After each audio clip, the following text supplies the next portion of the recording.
everybody, it's me, Charmaine from Connection Bible Fellowship, and I just want to take a little time and share something with you in regards to um, abuse and sexual abuse, to be specific. And what I want to share with you is that um, sometimes when things like that happen, sexual abuse or any type of abuse, when it happens, we can tend to be very distraught. We could be angry. We could try to find someone to blame. We feel shameful. We feel guilty. And I just wanted to clarify something, that whoever it was that abused you, whoever it was that did something to you, they are in no shape or form representing who our Father in heaven is. Our Father in heaven is nothing like those evil acts. He is love. He is the very definition of love. And out of his love and goodness, he would never do those things. But also out of his love and goodness, he allows for the freedom of choice. We have the choice to do good, and we have the choice to do evil. But even when evil is done to his people, his children, he will take that evil and he will turn it around so that it could be a good thing in your life. Like, not that the thing is good, so that there is good that comes out of that thing. He can take that evil circumstance and make it to something that empowers you, that strengthens you. So I want to read Matthew 7 through 12 in the New King James Version. Ask and it will be given to you. Seek and you will find. Knock and it will be open to you. For everyone who seeks, for everyone who asks, receives. And he who seeks finds. And to him who knocks, it will be opened. Or what man is there among you if his son asks for bread, will give him a stone? Or what man, or if he asks for a fish, will give him a serpent?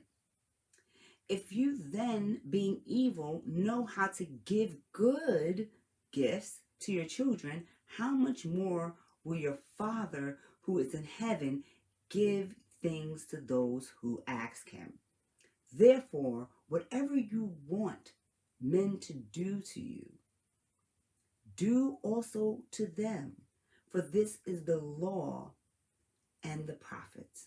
So what God is saying here is that people are evil, and even the evil people, even people that you think is probably the most crummiest people, do nice things every once in a while, like nice, or whatever we as humans would consider nice. So you're saying even these evil people can every once in a while do something nice. Do you know who your Father is? I can shape time to your advantage. I can open doors that no man can close. I can bestow upon you favor and goodness in spite of your past. The abuse doesn't change your value. The abuse doesn't change how God knows that you are to be respected and how you're to be loved. We don't want to give our past power, because our present affects our future. Our present is where we live. Our present can change what the future holds for us. Our past is just for perspective, for good perspective and bad perspective. When you look at the past, you look at where you've come from, where God has brought you from, what God has saved you from. And then you look back and say, oh, those are the things I don't like. And those type of people I don't want to be around. You start to create boundaries for yourself.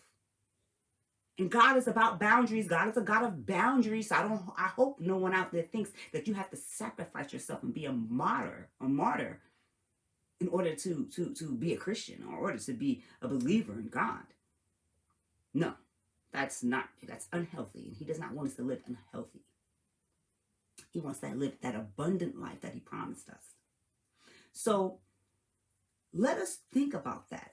Think about if we are our Father's children, our Father who is in heaven, and these people on this earth that are evil can do good things every once in a while, how much more will our Father do for us? Because he loves us, because he cares for us,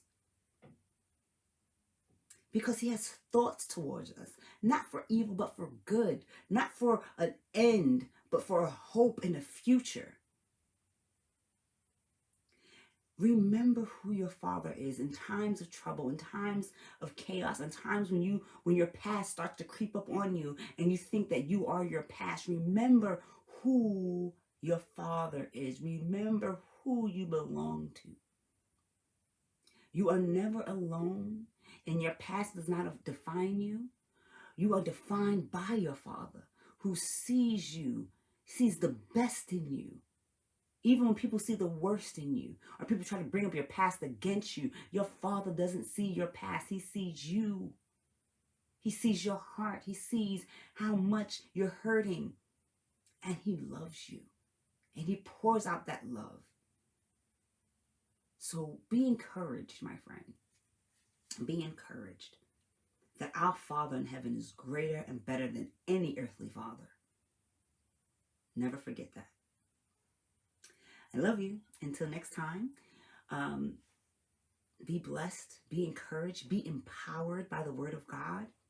And if this was a benefit to you, or if you'd like to see some other topics, please feel free to like, comment, and subscribe. And if you subscribe, please hit the notification button so that you can get notifications when we have new videos out. Thank you. Be blessed.